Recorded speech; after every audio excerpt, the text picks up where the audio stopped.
Hey everyone, good evening. It's Thursday, right? Yes. It's Thursday, and we are here on God is Talk with Balaji. How y'all doing today? I have two amazing guests today, and our topic is really what you guys do for a living, right? So we have Gale Philson of Tax Planning and Financial Strategies, and hey, Miss Gale, Hey. and I have Miss Suzette Alexandre. Hey. And Suzette, how you doing? I'm doing good. How you doing? I'm good. How's everybody doing? It's Thursday, and this week has just been crazy. I think this past 2 weeks have just been all over the place. So let's talk about what you guys do individually. Ms. Gill, you start first. I've had you here. This is your third time on here, actually. Yes. So tax planning and financial strategies. So Ms. Gill, what do you do? Name your company. Go. Tax planning and financial strategies. What we do is we help you plan your entire life. Mm-hmm. So from taxes to home ownership, as well as insurance, as well as legacy planning. Okay. And what does legacy planning mean? Because we say it all the time, you want to leave a legacy, But what is legacy? What does that mean to you anyway? So what it means is to basically pass something on to your loved ones and with the lowest tax implications possible. Okay, so that's what it means on the financial side of things. Yes. Not what we think about it from the emotional, where I'm leaving a legacy for my children, I'm leaving business or leaving, houses and all that, or just the legacy of what I've done, my family, ancestors. You're talking about the financial side, which is making sure that you're good, you're covered financially, and with the least liabilities tax-wise. Exactly. Okay, so Suzette, I'll let the people know what you do as well. Hey people. Just move closer to the mic, yeah? I'm in insurance. I do personal lines as well as meaning like home, auto, flood, and I'm transitioning some of my crossing my insurance along the lines with life insurance to help people know that there is another alternative to make sure that your families are protected should you And covered. Okay. should you have a loss in the family. Okay. So, when me and you were talking, we're always talking about random things. And another thing that we're going to talk about today is, the different types of love that there are. And you mentioned that there are 8 types of love. Yes. So we're going to transition from legacy and financial planning to the, hard-hitting stuff to what I would like to talk about is the different types of love, right? All right, so Suzette, I'll start with you first because you write a lot of policies for individuals and families, correct? Yes. And you've written several policies for me as far as business-wise. So this is Suzette's second time on here, if y'all don't remember. You were here about a couple months ago. We had another guest, a conundrum. She called via the phone, and we were talking about why it's so important to take care of your family insurance-wise because something could happen. And it's not saying that something could happen. It's just anything can happen. You could lose a job for a while. Your kids go to college. There's other reasons other than death that you should cover yourself and your family. So if you don't mind talking about that, that would help too. Well, the insurance world has changed tremendously, especially on the life insurance side. Mm-hmm. A lot of the life insurance side now offers benefit for you as a living benefit. So if you get sick, terminal, any form of illness that could come against you, you could actually have a policy if you have enough policy where it can protect you. And if you own a home, it can pay off your mortgage while you prepare yourself. Yeah. It could pay your medical expense. Someone suffering from cancer that can't work, you would be surprised how quickly you run out of money. Because the last 2 or 3 years, I've been in and out of the hospital from surgeries after surgery, and it's a lot. It's a lot. And if you're not insured already, that's already a hardship. But if you are insured, it does take a toll as well. Okay. So, when should people really have those conversations about insurance policies that you think? I personally think you should start talking to your children about it. I started thinking about insurance when my father passed away. That was when it hit home. Mm-hmm. My mom was now a single mom. At the time I was 21, and my youngest brother was 4, and my youngest sister was, I believe she was 12 at the time. And it was like my mom had to struggle for a while there. Yeah. So Social Security kicked in because they didn't put down any form of like mortgage insurance. That if either one of them pass away, at least that burden would be taken off. So now she's left taking care of her children, a mortgage, and everything else that comes with it. And the people out there in the building world don't care. Yeah, well, life goes on. Pay your bills. Life sure does go on for everybody else, but when you're dealing with a tragedy or any issues, you're stuck in trying to figure things out. All right, so Miss Gale, with your clients, when you first meet a client, I know you start asking them certain questions to get a good profile on them, see how you can best support them and service them. So just kind of run down, when you have a new client, what kind of conversation you have with them when it comes to this. Well, basically, the conversations I always have, and especially if they have children, you need some type of support. Because if you're not here tomorrow, then who is going to be taking care of that child? So the best time to get insurance is when you're healthy. Because the moment you're diagnosed with something, it becomes very, very hard to get insurance. So while you're healthy, it's like, hey, now is that time. While you're young, you can get the most coverage for the least amount of money. Okay. So the older you get, so some people say, well, I'm going to wait till I get older in order to get life insurance. Like you say you got yours when you were 21. I got my life insurance policy when I was 18 years old. And the reason I got my life insurance policy because I did not want to be a burden to my parents if something happened to me. And so one of the, when I spoke to the agent, and he really explained, because, like, especially in our black race, when an insurance agent go out to talk to them, they mainly want to throw them into a whole life policy. And that's not always the best thing Option for them. And so what I basically do is look at what they currently have in place and then see how both policies can kind of work together. Okay, and you can have multiple policies. Yes, you don't have to have just one. Right. Because some people feel like, oh, I already got one through my job, or I got one through my parents, and that's just it. You can have multiple policies. Can I touch on that? Yes, please. So, if they have the policy with their job, what they have to think about is, what if you leave that job? And if you leave that job, what if you're no longer healthy? Right. What happens then? Right.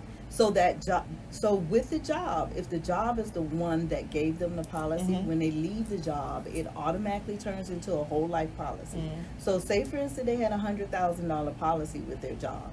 Now, that $100,000 policy that they had with their job, they might have been paying maybe $10 or $15, but now that policy is going to cost them hundreds of dollars. And so most people cannot keep that. And then if you're unsurable, then what you going to do? Yeah. So, it's always best to have a policy outside of the job. Because, like, for me as an employer, right, other than how much are you paying, what's your benefit package, right? Right. And a lot of people ask that question. And the thing, as a small business, we didn't have to provide insurance if you have under, I believe it's 50 employees, full-time employees. Right.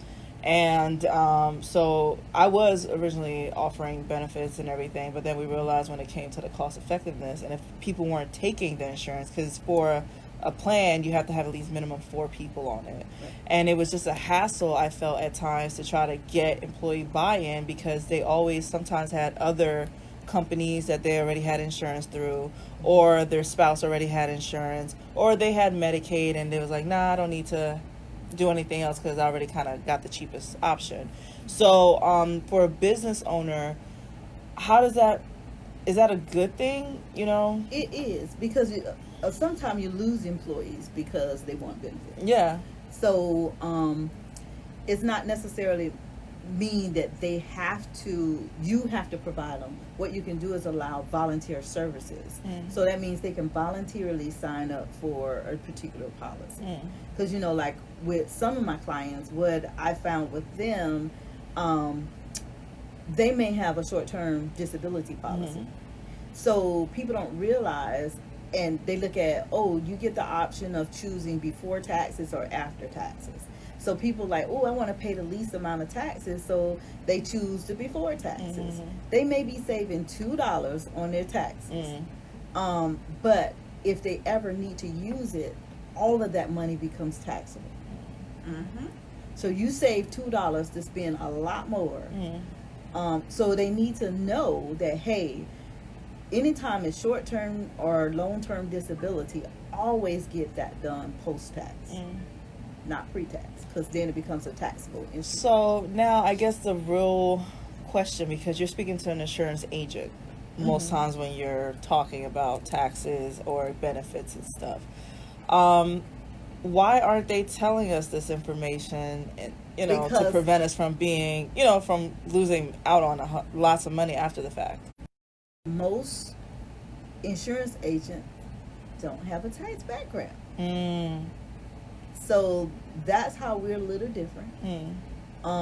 Because of the fact that we do taxes as well as provide the services. So when we do tax strategies, it's based on the current tax law and what could be eventually future. And a lot of people don't recognize that because, especially around tax time, everybody's going to the cheapest person who could get them $4,000 or something, and they're advertising they can get you that amount. They're saying, I will get you XYZ. So just be mindful if they you some money, they doing some illegal stuff on your tax return. Yeah, that is very true.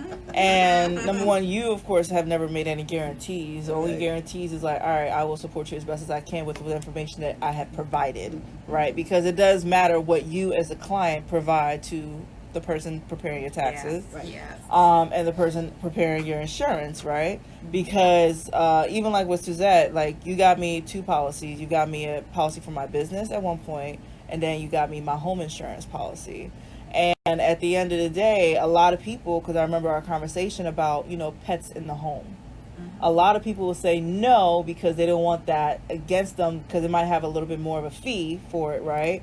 Versus I said yes, and you was like, good thing you were upfront about, what you do or do not have, because a lot of these insurance companies might decide to pop up on you. They're supposed to do their due diligence, and then they show up at your house and they see a pet in there. They could cancel your whole policy because of you not being forthright with information. That's right, and you signed that dotted line And that you says, signed hey, it. if I lie, you have the right to. And that could jeopardize even more because now, let's say you just got into the new home, you're now uninsurable, or other insurance policies, if you try to get it, no one might really want to insure you, correct? Most of the time, one of the questions they ask you if you've ever been canceled by an insurance company, and then they want to know what was the reason why they canceled. And a lot of times, I just had a customer whose policy non-renewed because that carrier is no longer doing business in that particular area. They wanted that letter from the carrier to find out why is it that they're canceling it. Is it because something you did? Or it's just the normal thing? So, I tell people all the time, I ask a lot of questions. And I ask a lot of questions because there's a lot to this. It's not just, give me a quote. No, it's a whole lot to it. And if someone is not asking you questions, then what kind of policies do you have? Because before I came into the world of insurance, I was shocked when I looked at my auto policy. I was like, what? I went with he said the cheapest. So the cheapest got me 0 coverages. I'm paying for insurance, but it wasn't really going to protect me in the way it should. And that's the thing, because advertising's always like, oh, you get the best deal, the lowest, or the highest, I could get you this amount of money. And people do not read between the lines or have someone to actually assist them in that, because at the end of the day, the person selling you this stuff might just be trying to make some money. Most of the time in this business, people are just trying to make money, and that's just it. It's very few. It's sad, but that's the truth of the matter.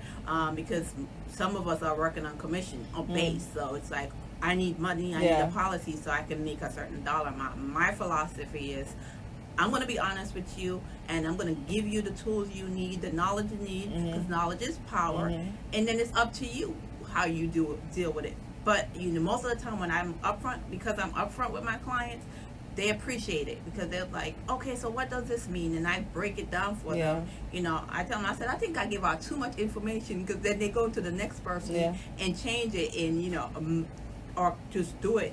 But you know that you, at the end of the day, in your heart of hearts, you did right by the person. Exactly. All right, so legacy planning. Are we about to take a break? All right, so we're about to take our first break. If you guys want to get in on the conversation about legacy planning financially, and also we're going to be talking about the 8 types of love, Call us at 813-444-9588. This is Balaji. Goddess Talk. We'll be right back. That is so weird. Because I know you talk about how people always trying to just get the quick buck and make their money and get you in and out the office. And that's reality. If you say cheap, I want the cheapest cover that I can. You say that to an insurance agent, you're getting the bottom line. The basic that they can give you by law. Yeah. And that's it. And that's why you wonder why sometimes something goes wrong and you're trying to reach that person. That person, well, that's the policy that you wanted. You said, but then you're mad. Like, why didn't you tell me that it could have done? But always remember, they have errors in omission. It is an agent's responsibility, and they owe you a fiduciary responsibility to make sure that you have what best meets your needs and not theirs. It's all about the money. Must be the money. All right, so well, I guess when we get back, we'll talk about what is legacy planning again, and then you can delve into. So, Suzette, how does this affect you directly? Legacy planning.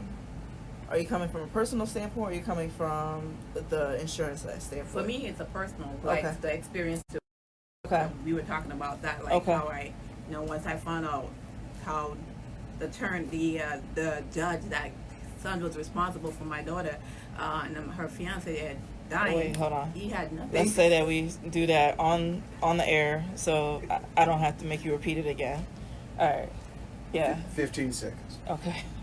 I don't want to say something and then make you relive it again. I don't want to make you do that. I'll just make you have to say it one time. I'm getting stronger. And one time only.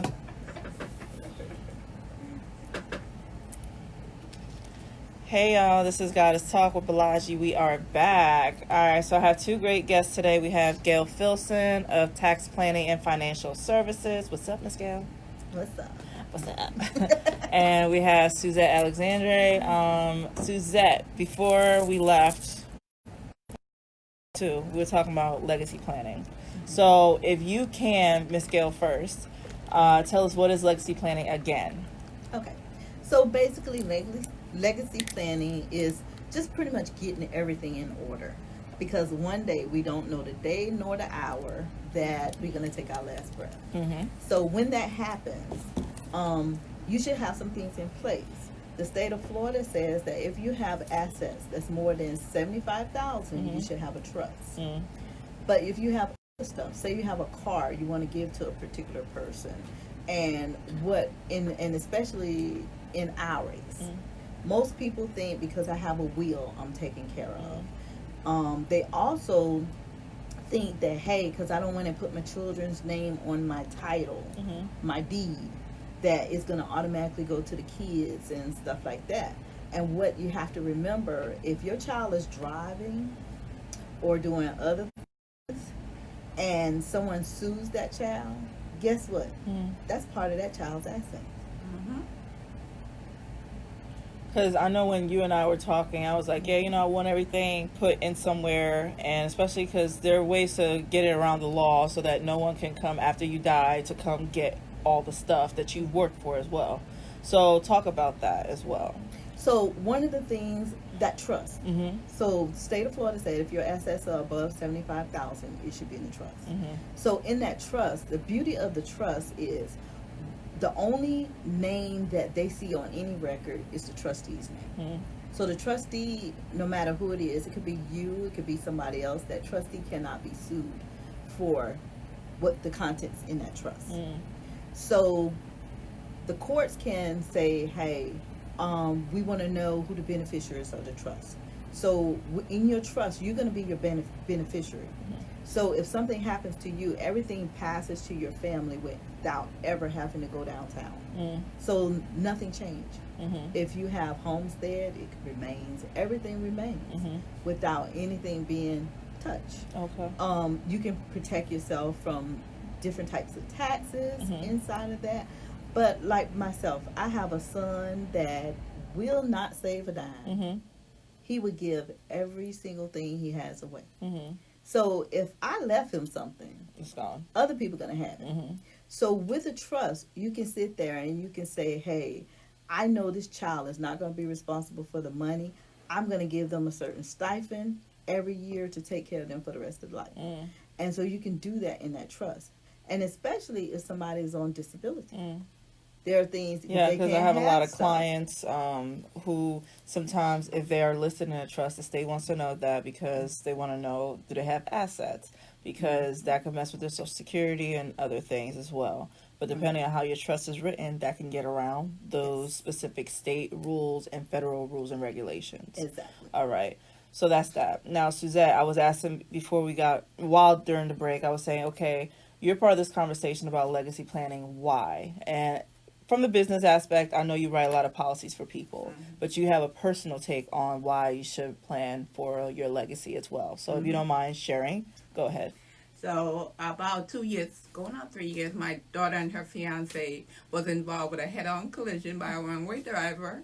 And at that point, we went after the family for wrongful death. Lo and behold, the family has nothing. You're talking about a judge, an attorney. He's been in practicing law for years, but has nothing. So basically, our child life, her child's life, because she was pregnant, my daughter was pregnant, and her fiance life went for nothing because I'm sure they have it protected somehow, somewhere. Of course. And so, here it is.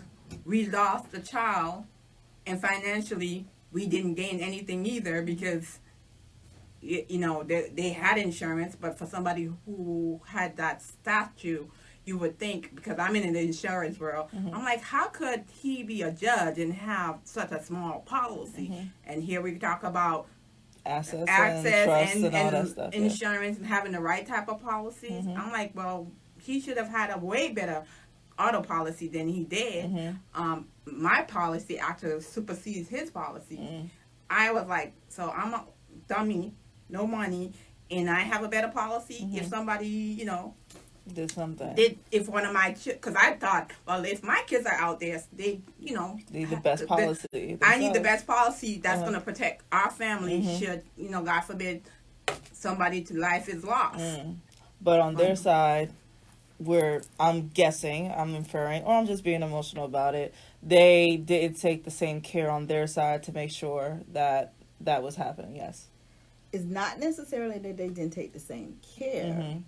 They protected themselves a lot better. And see, this is why I always like to have conversations with you, right? Because sometimes I'll come from the emotional side of things like, well, this person should have did that. It's like, But when you think about the laws, you think about, the best ways, especially as a business owner, to operate. Miss Gale be putting me on some stuff. And it's like, I'll try like, well, I still want to do this but she's like, well, that's going to hurt you more than it helps you. And the thing is, you want to be in a space of helping yourself and your family at the same time. So though we, of course, feel what you and your family dealt with, the ordeal, on the other side, they protected themselves. Yes, because here, remember when we were talking earlier, when we were talking about the trust. If your trust have a different EIN number than your social, when you're suing me, you're suing me. Not the trust. Because that trust is a separate entity. Yeah. So if I don't have anything per se, you walk if away there's with nothing in my that. name, then it looks as if I have nothing. But all of my other assets are protected because I put them in the right instruments. And that's what I did. Okay. I was like, this is a lesson learned. If they can do it, trust and believe. And I'm this going to is do it what too. but this is what Miss Gale always says, right? Because the laws, and me and her always have some kind of disagreement on this. You say the law doesn't care what color you are. I was like, actually, I believe the laws were written to protect one versus the other, right?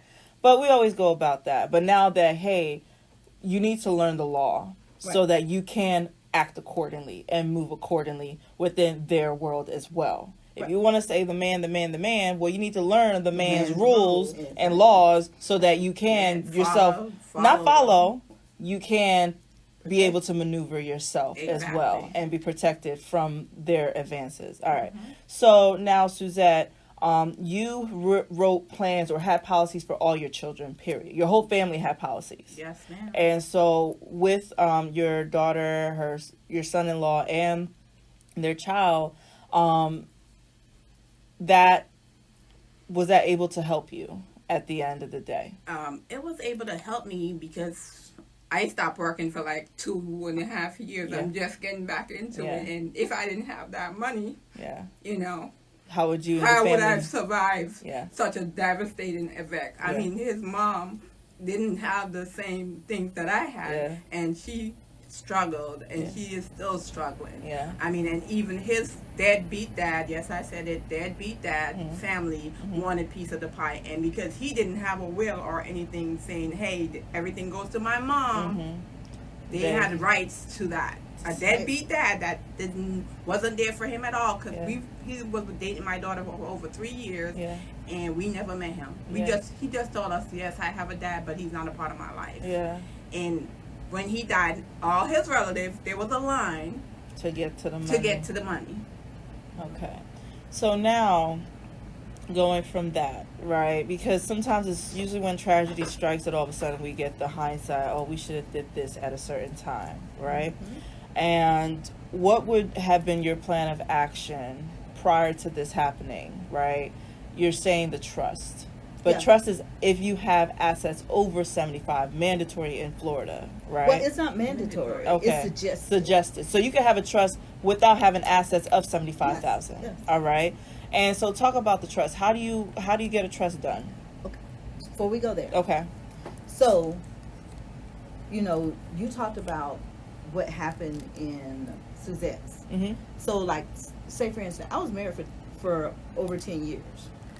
So, because I never remarried, Mhm. even though I bought my house, did every single thing After the marriage, because I never remarried, if I pass without having my stuff in order, my ex-husband can come take it from my kids. And that's happened. That has happened. Greed is real. If y'all don't know that. I had a friend, I think I sent her your information. I probably texted you that she was probably going to reach out to you. She has been basically, I guess, in a common law, relationship with a guy for 20 years or so, right? But he just never, they had never filed a divorce from his previous ex. Everybody's aware of this situation because it's basically, a lot of people say, like, it's better to keep them than to go through the process because of the issues, right? So the guy started having a lot of medical issues, and for them it was like, yo, if you should pass, this woman has done nothing but try to steal everything from you all these years, and if you pass, she's going to, because she's still legally your wife, Get everything. And I was like, ooh, no, you need to talk to Miss Gale, because even if you are married, you can protect your stuff through a trust so that your spouse or divorced ex or whoever doesn't reach your stuff. And that's correct for majority of it. Okay. But if you have a 401k, they can get that because that spouse has to sign the release to, even if you change your beneficiary, it will not matter. That spouse does not care because the only thing they have to do is show their marriage license, and they would take that money from whoever. And that's the 401k. That's the 401k. Okay. An IRA will allow you to change your beneficiary. Yeah, because I remember for my IRA, my financial advisor, I had to sign for each beneficiary, and I listed, every single person, and they need to know the person's social. They need to know everything to make sure that it goes to the right person. So now, what does a family do after it's happened and the money is being divided up and all that stuff? What happens? So in the midst of setting up their trust, one of the things that they should do, because you still need a will, even though you have a trust, you want a pour over will. So majority of your biggest asset is going to be in your trust.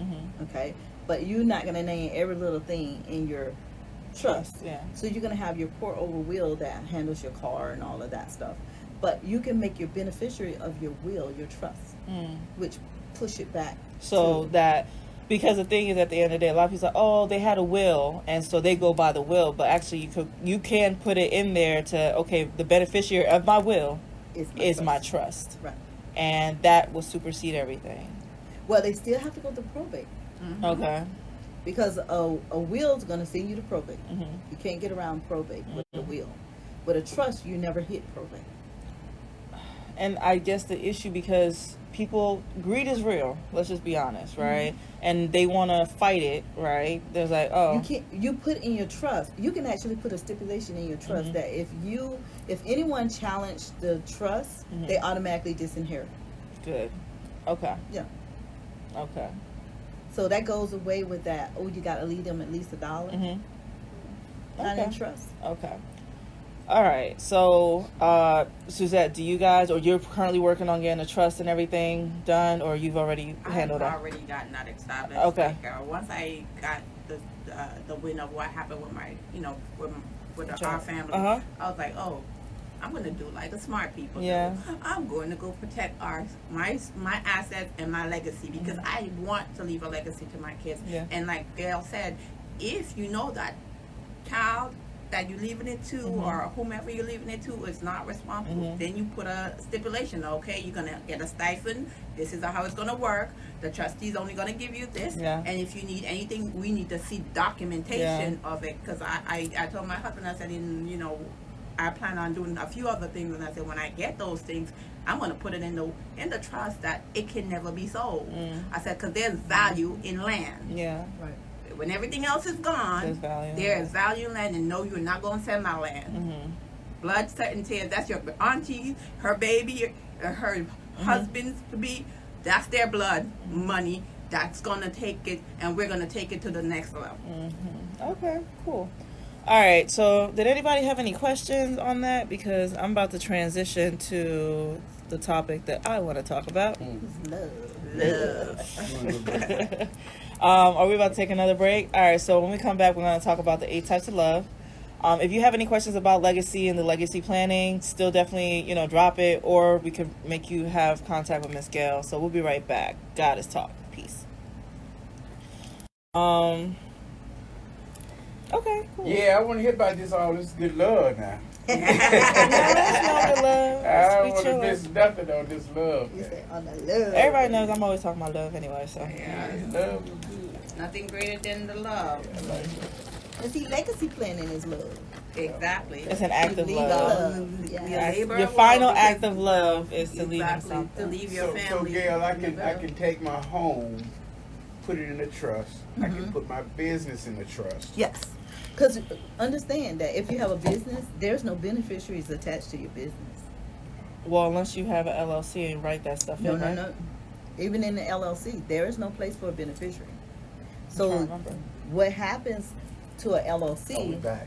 Oh, already? No, we're not. I didn't go to the commercial break. Dang. Oh, are we still talking on air then? No, we're not on air. Okay. I'm just going to run 2 commercials. Okay. I'm going to click one of them off. Hey, Faith. So, no, go ahead. What were you saying? So with that LLC, Hey, RJ. RJ said hi, y'all. hey. So with that LLC, there's no beneficiary attached. So with that, you end up having to go and get a judge to appoint somebody to be able to access the money, all of that stuff. It goes to the court. Where in a trust, you can actually leave the business to someone else. Oh, wow. Interesting. So much to learn, right? Yeah. Because when you look at, even when you go to the bank, you have a business account. When did they ask you for a beneficiary for your business? They did. Exactly. All right, y'all, we back. 5 seconds. Hey. This is Goddess Talk with Balaji. We are back. And during the break, Miss Gale said something and I really liked it. Legacy planning is an act of love, right? And I said that's your final act of love, to leave something for your, not just your children, your family, your loved ones, right? So you could take that, like when people think, why should I do it? It's like, no, that's your act of love. Why should I have insurance? That's your act of love, to make sure that not, if anything should happen to you, or even just to take care of your children, because there's certain insurance policies that you could get for your children that help with college costs and such things like that. So think about that, because everything should be an act of love. It's not just playing smart business-wise and through the law and all that stuff and taxes, but honestly, you're trying to prepare your next person for you. Right, and you want them to be in a better place than Than where you you were. were. Yeah. So the point behind all of this is you want each generation to be better than the generations before. But how do you do that if no one set the pace? If no one set that strong foundation, which is what my husband and I are trying to do, because that wasn't done for us. And that's how I feel like, my parents said certain things, and now me and my siblings are definitely establishing certain things, that they didn't have access to or have a knowledge of wherewithal of. Because, we always try to say, our parents should have known, our parents should have known. If that wasn't their point of reference, no, they didn't know. Now, the thing is, once you do become aware of it, how do you explore it? You know what I'm saying? Exactly, because that's what my son was telling me. He's like, Mom, you guys never told us how to run a business. I said, nobody taught us how to do it. So how can we teach you something I had we to don't learn know? from trial and error. My dad had to learn from trial and error, so certain things had to happen, and someone has to go through it, right? Go through the fire, go through all that stuff, and then learn so that they can pass on the valuable tools and lessons and gems to the next person. Yes. All right, so my favorite topic, of course, everybody knows I like to talk about love. So, Miss Gale, Yes. the 8 types of love. Yes. And I stole this from her her desk. I was like, oh, is this for me? And I walked out with it. She already knew. I take certain things from her. I take books. I've been fasting, so I couldn't eat that pizza when she offered it. I took a bite. I was like, and I had to go quickly spit it out because I was fasting, and it's been a good fast. I'll say that much. So, 8 types of love. Talk about that. And of course, you can chime in, Suzette, because you're here too. And you can chime in too, Mr. Darrell. All right, 8 types of love. So any given day, we're expressing love. So the thing of it is, everyone put love itself in one basket. Romantic basket specifically, for the most part. Oh, okay. Yeah. I love this person. Yeah. But how do you love them? Yeah. So Eros love. So that's that. I'm it. attracted to them. That sexual type of love. That does not last for a long period of time. So I'm gonna read it. After that, love, if the heat is off, Yeah. then what comes next? After that sexual tension dies down. Then what? All right, so Eros, taking its name from the Greek god of fertility, Eros best defines our modern concept of romantic love. Eros is primal, powerful, and intense. It is guided by lust, pleasure, and infatuation, and it often involves a loss of control. For this reason, the ancient Greeks didn't necessarily think that it was always a good thing. It can be dangerous, and it is likely to burn out quickly unless supported with one of the less superficial loves below. So now I always go past the Greeks because, I'm sorry, they're copiers of our stuff. So that's how I feel. And I said it. Catch me outside if you want to. But, us as a people, we've always expressed love in a different way. So this passion love, this infatuation love, is not the sustainable love. It's not sustainable because eventually certain things will happen that will, your infatuation might be with something else or someone else or multiple other people. And now somebody could be distraught or hurt about that. They have a term for that one too. Okay. So this is the next one. The next love is Philia. All right. Philia is friendship love. All right. Philia is the love between equals who share goodwill towards each other. Ancient Greeks value philia over all other types of love. Features of this deep feeling of friendship includes loyalty, the sharing of emotions, good and bad, and a sense of shared sacrifice. Philia, that's philia, I think, is a virtuous, intimate companionship that has the power to transform eros from lust to spiritual understanding. So, I posted something yesterday. I'm going to actually try to find that post.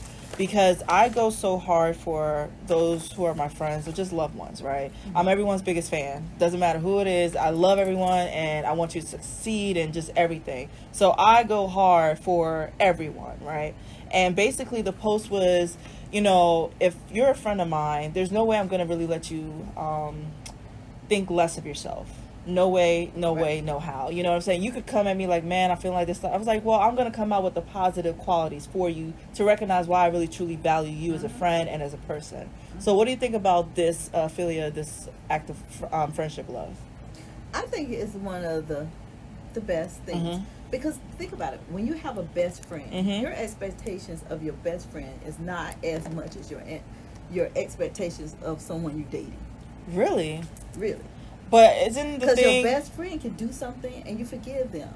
Your love mate could do the same thing, but because you're in that little relationship, you take it a whole different level. You done told You done told yourself a little story, Uh-huh. done created that story, and now you can't forgive them, and now you're done with that person. But this is why I challenge you here, because most times they say, oh, my best friend, which is supposed to be your partner, right? Mm-hmm. So don't you think sometimes we're more forgiving of those intimate relationships than those outside of that? No.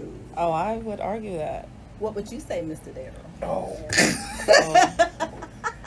Oh, here we You trying to go. Put me on the Here spot. we I go. am. Tammy, where you at? Oh, Lord, Tammy. have mercy. Wait a minute. Tammy. Ask the question again, so I make sure I respond correctly. Was my question? It was your Okay, question. so they say, your spouse or whoever should be your best friend. Whoever you're with really should be your best friend. Mm. Do you feel that we forgive our partners more than other people? Or do you feel like you forgive your friends more than your partners? Oh, that's early on you'll probably forgive your friends other than your spouse. Mm-hmm.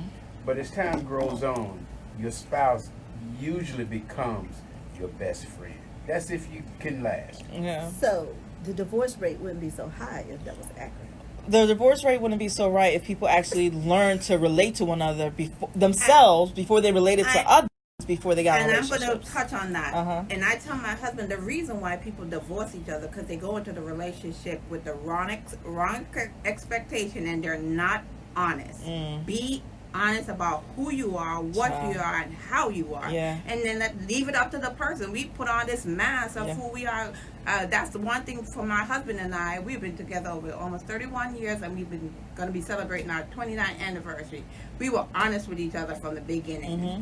I was 17 years old. That's how you feel? No. When I was 17 years old when I told him, I said, listen, if you're going to come correct. Yeah. And we did an interview. We had a 10-question survey, and we talked about everything from sex to religion, to children, to family. Yeah. You have to be real with each other. And I feel like a lot of people don't have that. They don't communicate. And it's been so crazy because I have this group on GroupMe, right? I was added to this group, and shout out to the lounge.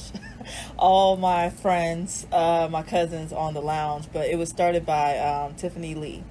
And basically in that group, it's just people who have either from Florida or Tampa specifically, and those who have migrated here from different places, right? Because sometimes we get here, we don't know anybody, we don't know what to do, we don't have any way to get along with people. So she started this group, and it's been pretty cool. At first I was real silent in there, That's but not now, how we started. well, you know what I'm saying? But that's what we do. But we text each other or whatever. So it's the group chat, right?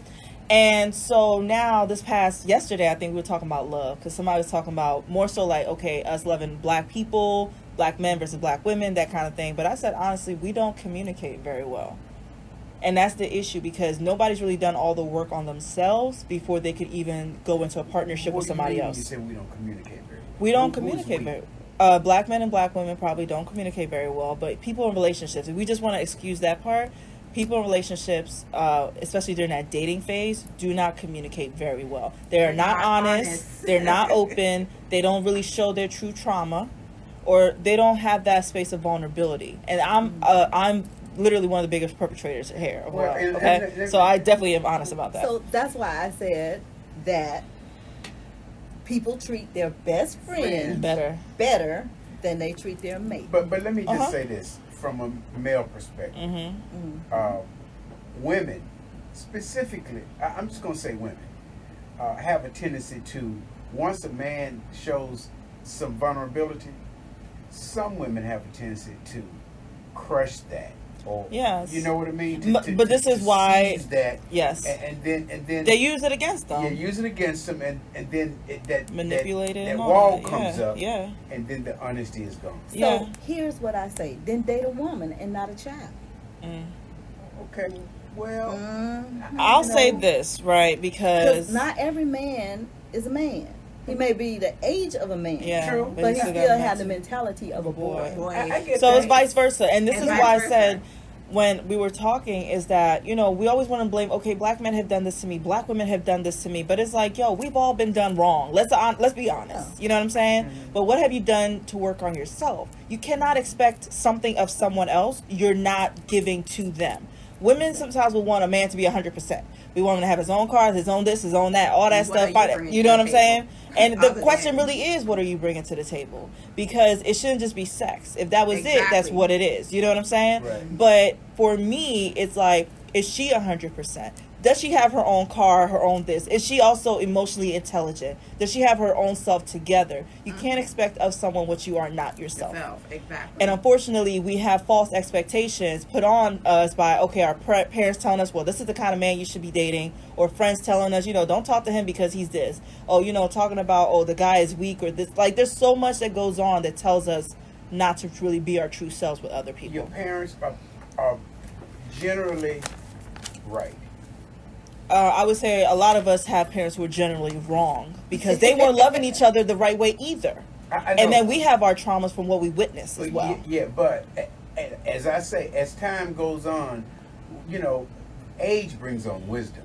And Supposedly. Sometimes. Supposedly. Most times it may be a degree of wisdom, but age brings on wisdom, and as your parents get older, they see things differently. Yeah. And so when they're giving you advice, especially at an older age, it's generally right. I'll say this, depending on how your relationship is, you know what I'm saying, and how your parent is, because You we still gotta have. be able to receive it. No, I do, but I want to give people the opportunity to say, you know what, my parents are dead wrong. My parents were this, my parents were that, and that's why I don't receive it. But then for those who truly have great relationship with their parents and other elders, to come forward and say, no, I had great mentors, great OGs who put me on game. You know what I'm saying? Mm-hmm. But then it's because we get, I guess, caught up on.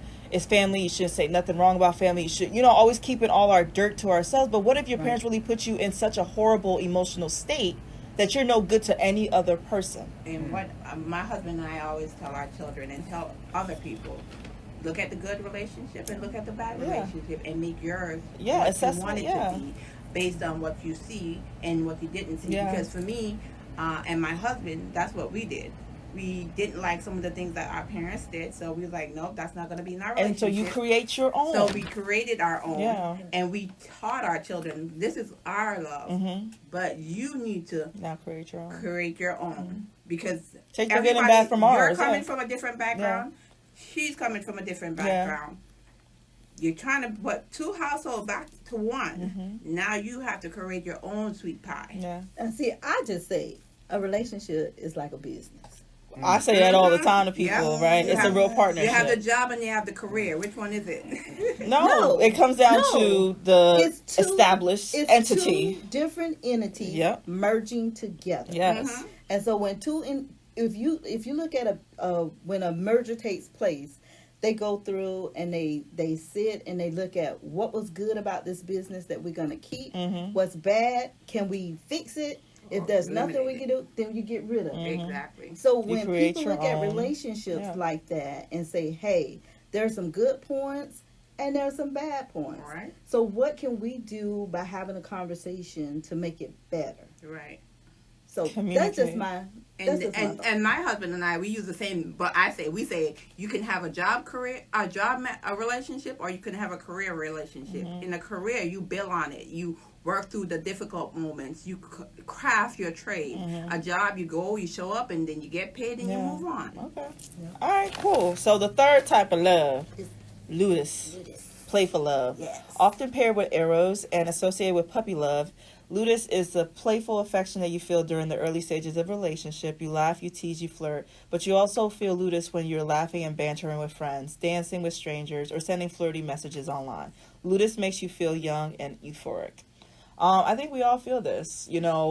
For me personally, I'm always trying to stay in a state of ludus, I would say, because I love to have fun. I love to engage people. I love to just enjoy. But in a relationship, a lot of times, ludus is left out. Because when Yes. they've been together for Yeah. so long, They stop being They become- friends. Yeah.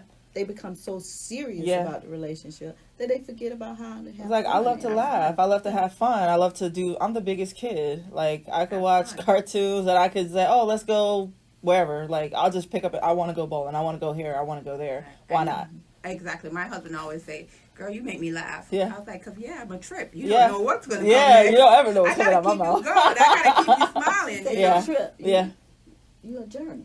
Oh, see, I'm a go I'm a ahead. Let's jerk. go. Okay. Next never know when one I'm coming is pragma. Pragma is the That committed committed love. Pragma is a hallmark of healthy long-term relationships. Pragma is a deep understanding and unique harmony between two people. While Eros is about finding love, Pragma is about giving love. Patience, tolerance, and compromise are essential elements. That's that healthy love. Yeah. Hold up. Wait a minute. You guys? Oh, okay. So I feel like I really try to exhibit this, especially that understanding and tolerance and patience part, because sometimes everybody says, you know, I say I don't have patience, but I really do have like the unending patience for people I really do love. You know what I'm saying? And years worth of patience. And it's very hard sometimes because you will get disappointed. Well, not really. If you take the 4 agreements, Yeah. remember that book you got? Oh yeah. The 4 agreements. Yes. So when you do the 4 agreements along with this, there's no disappointment. Absolutely. And so that's where I always come from, a space of understanding. So now instead of reacting, because I'm an Aries and the Taurus, I want to react. But what I don't is I stop. And I have to process. And sometimes people would laugh like, I'm just processing. And then give myself some time and some space before I come back and have that conversation. Right. Yeah. Because what someone else going through doesn't necessarily include you. Exactly. And so what happens a lot of times when somebody is going through something, the first thing we want to do is take it personally. Yes. And when we understand that, no, that's their, it's whatever they're going through at that moment, allow them to have that. Yeah. And then when they come back, be just as loving and understanding as you were before that. That's a big lesson. It was so funny because I ended up speaking to a complete stranger today. Shout out to my girl Christina over at Blue Sage Boutique. She introduced this guy to me. He sells these kind of cards called Curious. And basically it allows people to come from a space of empathy. It's different questions, and then as a group you play like game night or whatever. And different questions really ask you different questions. And how you respond and how somebody else responds, and let's go from there. How do we delve deeper, right? So actually Curious, that's the name of his company. He's actually going to be on Goddess Talk soon. But we have been missing each other as far as like not being able to speak, not being able to, you know, just consult with each other. And so he hit me up recently and was like, all right, today was going to be the day to have that conversation. I was not feeling ready to talk to anybody today, let's be honest. And neither was he. But we got on there and 2 perfectly strangers were talking for hours and talking about all these different things, and especially ended up diving into this stuff where I come from a space of understanding. I could be all of us have a level of selfishness, you know what I'm saying? And we're valid in that in certain spaces. But I always try to work from not selfishness and understand where everyone else is coming from. And sometimes that leaves me lacking because I don't feel people take that into account as well. But if you come from a space of understanding, you won't be hurt when people do certain things that they do. Right. Okay. Give them their space. Give them the space. Sure, I'll give everybody their space. I feel it too, or whatever. Self-love. Philasha. All right.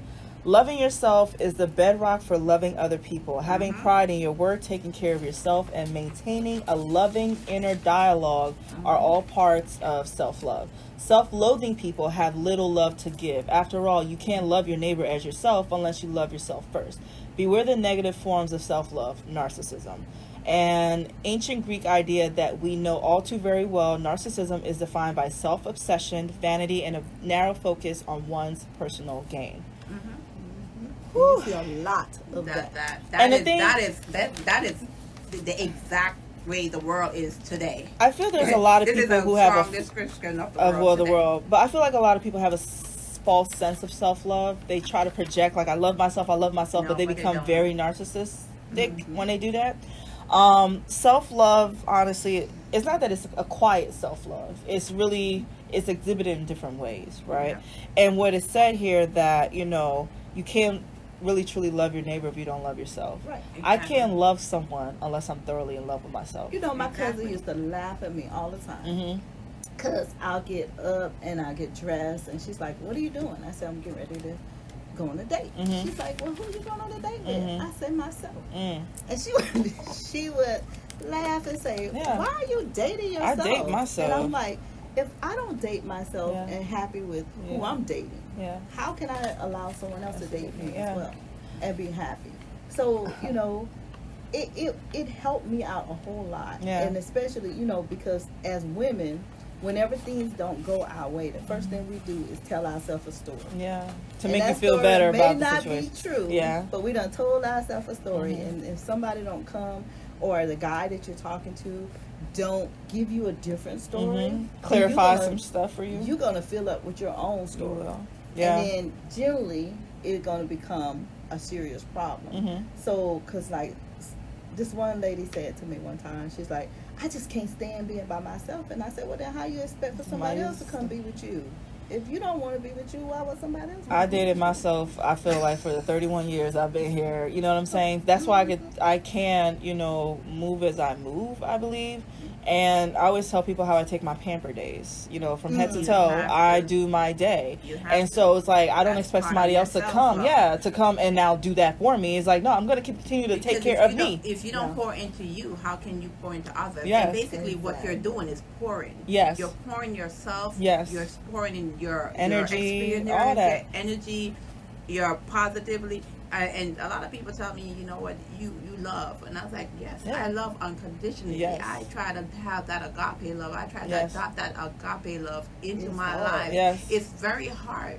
But once you start doing it, it becomes contagious. Yes. It is contagious. People don't know Love what to is- do when they can't hate you. Exactly. Other people, they might really try. They try, But then they see how everybody else loves you. You either gonna get with it, or you just got to get out the way. And that's You know what what I I'm tell saying? people. That's why the Bible's right when it says, "With loving kindness Mm-hmm. I've drawn you out," and then you be kind to them to put that coal on their head. Because guess what? The more I love on you, you're gonna either have to love me back, Mm-hmm. Yeah. or you're gonna have to get out the way. Yeah, Well, I'm still working on that. I am. that's a love Capricorn. and- Yes, coming, we know, Mom. we know, we know, we know. All right, so the next one is storage, which is family love. Yes. Naturally flowing between parents and children, storage is a familiar fondness, most often associated with kinship. It often involves an unbalanced relationship where the flow of love is asymmetrical or even unilateral. Born out of familiarity and dependency, storage is unconditional. It is a very powerful force and can also be generated between friends, bosses, and colleagues, and owners and pets. I would say yes. We all know that we got some family that we would like to get rid of, but they're family, so we love them really despite all their faults and transgressions. Recently, I've been watching this channel where it talks about serial killers and all this stuff, and it talks about the families and the spouses and children of these people. And sometimes they say that I love my mother, I love my father, despite what they've done. You know what I'm saying? You know that this person really did an evil act, but you'll still, because you do have that familiarity, Because- you have that exactly. memory, the good stuff. You can't hate them still. And then you have some days like, no, I'm done with them. And I feel like we do express that a lot. You know what I'm saying? It's real. All right. Next one is mania, obsessive love.